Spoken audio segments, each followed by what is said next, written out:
পাক আদমকে বললেন, আদম এবং হাওয়াকে বললেন, আপনারা বেহেশতে প্রবেশ করুন, জান্নাতে দাখিল করা হয়েছে।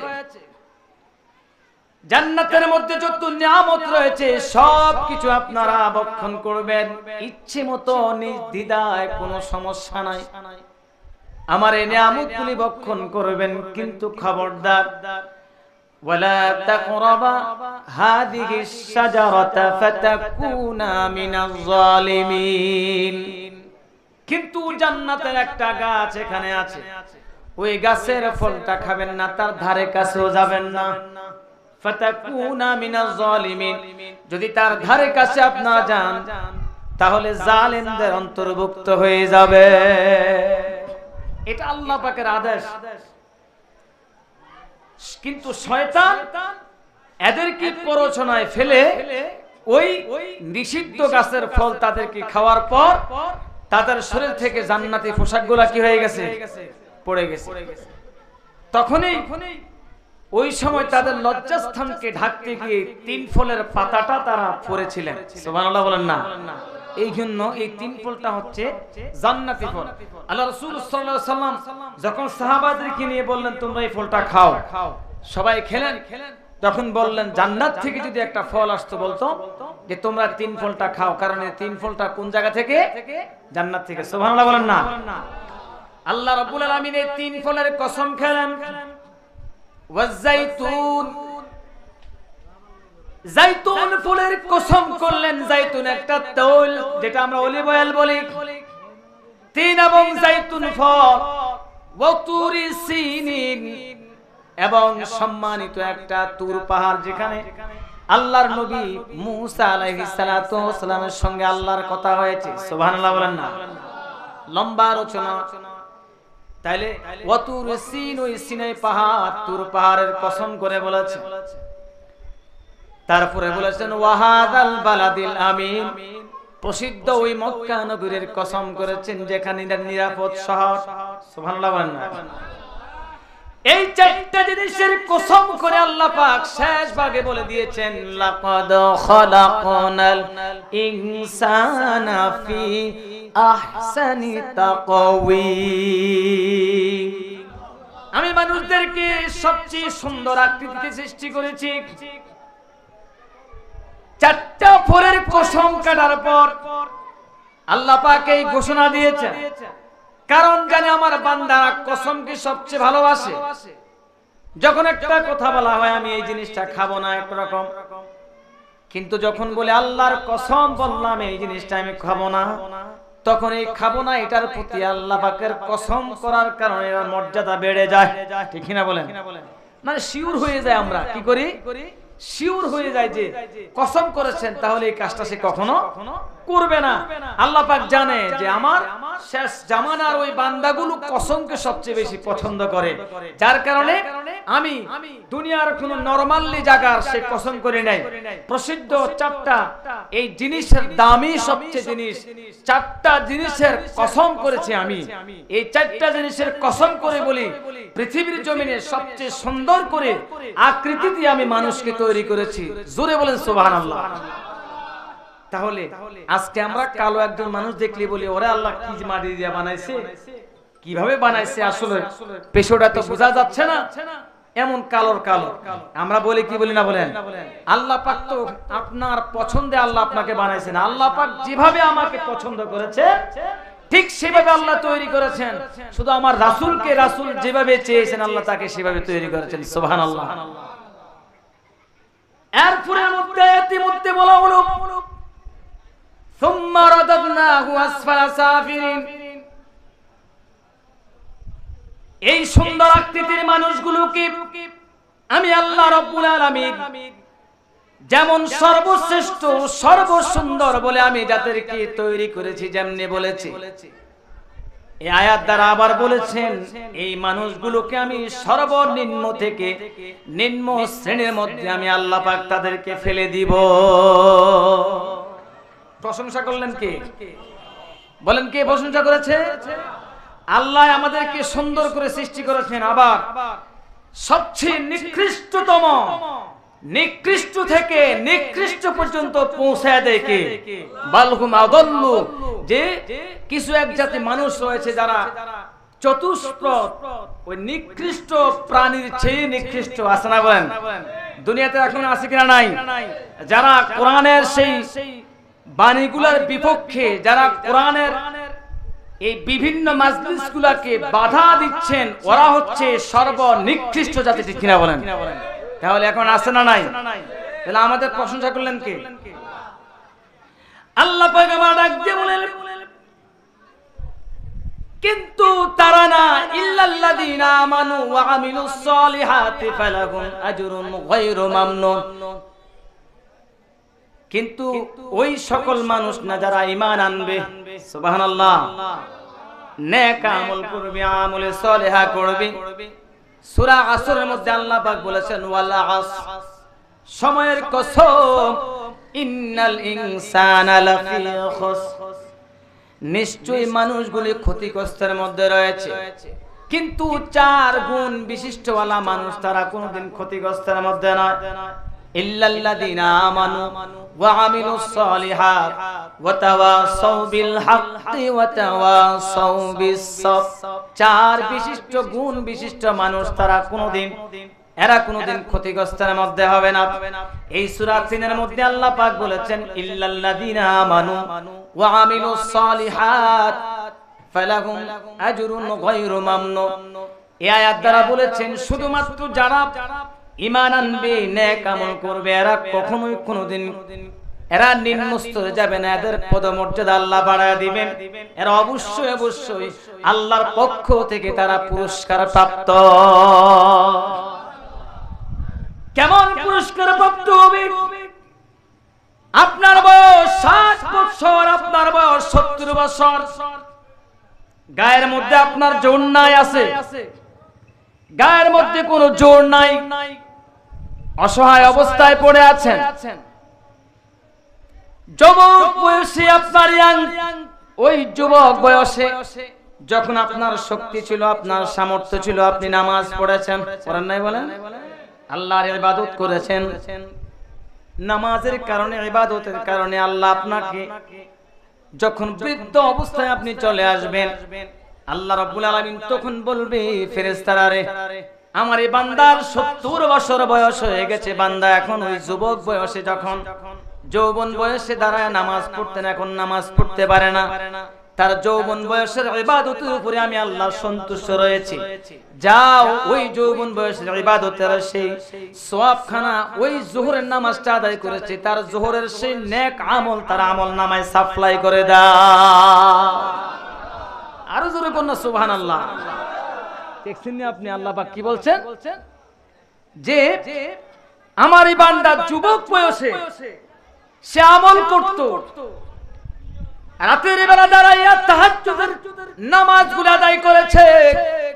এখন বান্দার হাতগুলো ঠিকমতো উপরে উঠাতে পারে না, ঠিক কি না? আছে না? দাঁড়াইতে পারে না, কথাও সেভাবে বলতে পারে না। কিন্তু আমার এই বান্দার যৌবন বয়সে যে ইবাদত করেছি, আমি আল্লাহ পাক খুশি হয়ে একটা বোনাস হিসেবে তার জন্য রেখে দিলাম। যেমনি ভাবে সরকারি চাকরি যারা করেন, 60 বছর পর যখন তাদেরকে অবসর দিয়ে দেয়, মৃত্যুর আগ পর্যন্ত এরা ভাতা পায় কি পায় না? জোরে কোন পায় কি পায় না? আজ যাদের সরকারি চাকরি নাই, এরা কিন্তু পায় না, পায়। এটা সরকারি চাকরি যাদেরকে বোনাস দেয়, কিন্তু চাকরি করে না, আল্লাহ এদেরকে বোনাস দিয়ে যাচ্ছে। সুবহানাল্লাহ বলেন না? এমনি ভাবে আল্লাহ পাক ওই বান্দাগুলাকে যৌবনের বয়সটা হিসাব করিয়া তার ইবাদতগুলি আল্লাহ রাব্বুল আলামিন পছন্দ হওয়ার কারণে ওই বান্দার যোহরের সময় তার নেক, তার আমল নামায় চলে যাবে। সকাল সন্ধ্যায় জিকির করেছে, সেই জিকিরের মর্যাদাও তার আমল নামায় আসবে কি আসবে না? বলেন, আসবে না? জিকিরের সেই মর্যাদাও আল্লাহ তাকে দিয়ে দিবেন। আমার বান্দা তাহাজ্জুদের নামাজও গুছাইতেন, তাহাজ্জুদ পড়তেন, কোরআন তেলাওয়াত করতেন, এখন পড়তে পারে না।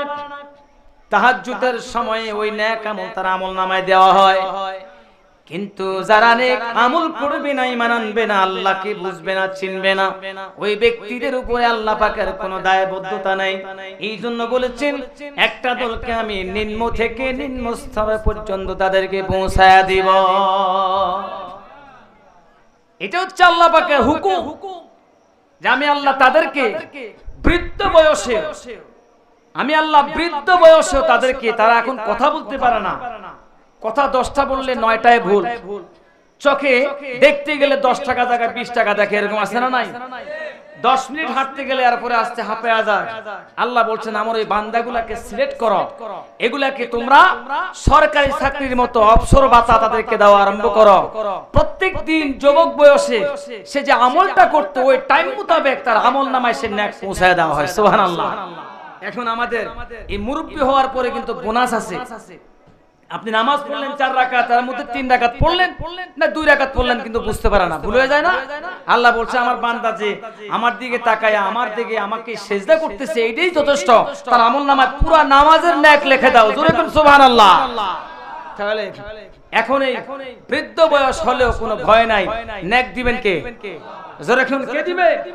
এরপরও তো আমরা আল্লাহ পাকের এত সুন্দর সুযোগ সুবিধা পাওয়ার পরেও আমরা আল্লাহর হুকুম মানতে চাই না। এখন কিছু কিছু লোক আছে যারা প্রতি বছর সবে বরাতের সময় একদিন আসে, কি বলেন, আয়েশা জীবনও নামাজ পড়ে না, এরা ভাগ্যের জন্য আসে, কই এই রাত্রে যাই কিছু নিয়ে আসে, কি বলেন? চাকরি ছাড়া কোনো বোনাসের দাম আছে?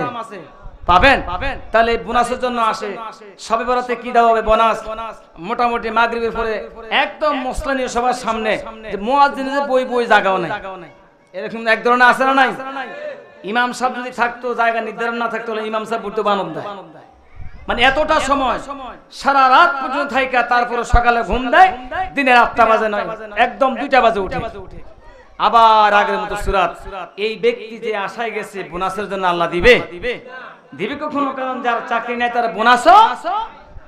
এই জন্য আল্লাহ পাক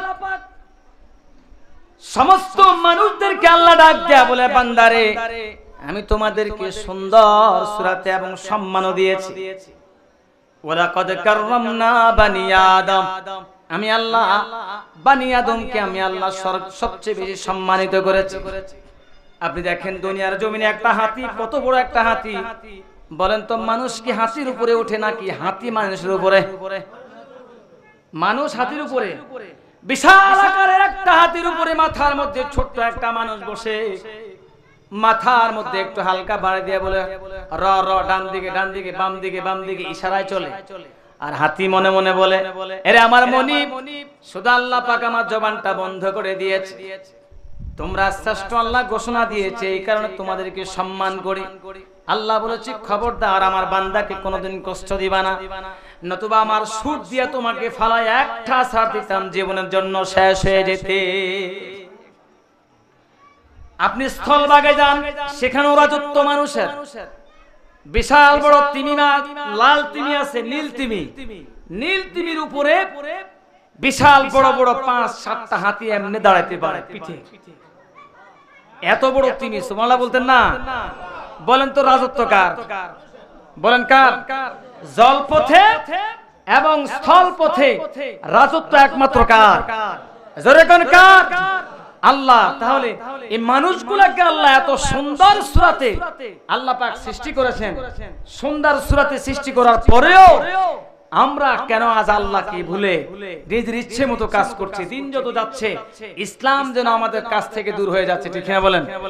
আমরা আজকে ইসলাম থেকে দূর হয়ে যাচ্ছে, একটাই হচ্ছে আল্লাহর বিধানকে আমরা নিজেরা না মেনে কোরআন এবং হাদিস থেকে আমরা অনেক দূরে, শত শত মাইল দূরে থাকার কারণে আজকে আমাদের উপরে তো হামলা হচ্ছে, ঠিক না বলেন? প্রস্তুত থাকেন, যতক্ষণ পর্যন্ত কোরআনের পক্ষে না আসবেন ততদিন পর্যন্ত আপনি কখনো শান্তি পাবেন। আজকে একদল মানুষ যারা আছে কোরআনকে বিলীন করে দেওয়ার জন্য কোরআনটা পর্যন্ত অস্বীকার করছে, ঠিক না বলেন? আমি আজকে বলি, যারা কোরআনের পক্ষে আছে আমরা তাদের, আসতে বললেন যে মনে হয় কোনো সন্দেহ আছে? আপনি খোলা মনে বলতে হবে, যার সঙ্গে কোরআন আছে আমরা। এটা কি শুধু এই মাহফিলে বললেন না, এটা যতদিন বাইসা থাকবেন, জোরে বলেন, এটা কি এখানে শেষ মাহফিল পর্যন্ত না মৃত্যু পর্যন্ত?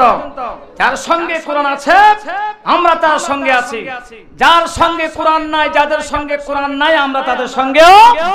মনে থাকবে আপনার সময় আসছে দিনে মানুষকে চিনবেন।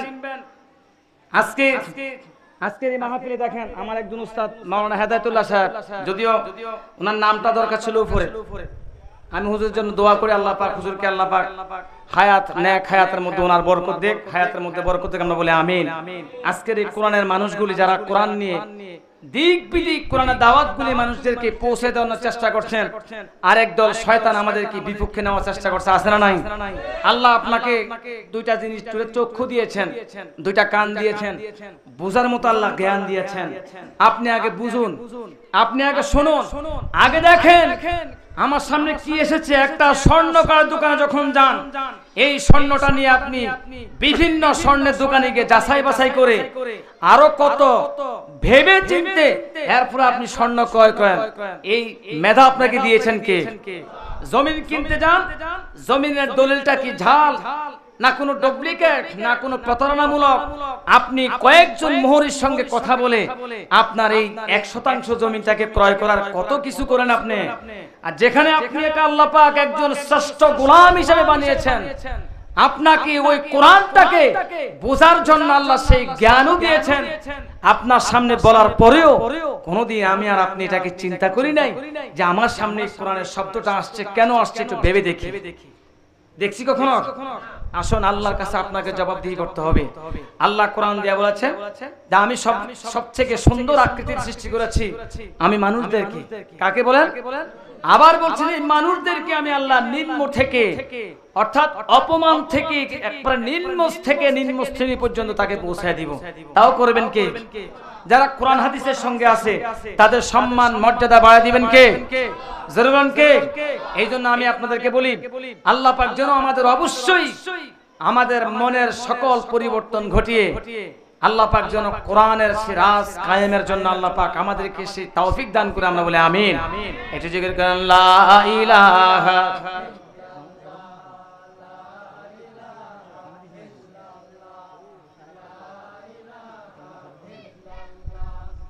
লা ইলাহা ইল্লাল্লাহু মুহাম্মাদুর রাসূলুল্লাহ সাল্লাল্লাহু আলাইহি ওয়াসাল্লাম। সম্মানিত উপস্থিতি, সময় কিন্তু কম, আমি আপনাদেরকে এটি বলছি, আমরা কিছু কিছু মানুষ আমাদের সামনে একটা কথা বললে আমরা এটাকে অনেক কিছু বুঝতে পারি, বলি না? বুঝেন আমাদের সামনে কোরআন আসছে কেন এটা বুঝে নেবেন। এই জন্য বলি আল্লাহ পাক যেন আজকের এই কোরআনের এই বাগানটাকে যেন অন্তত পক্ষে আমাদের মাথার মুকুট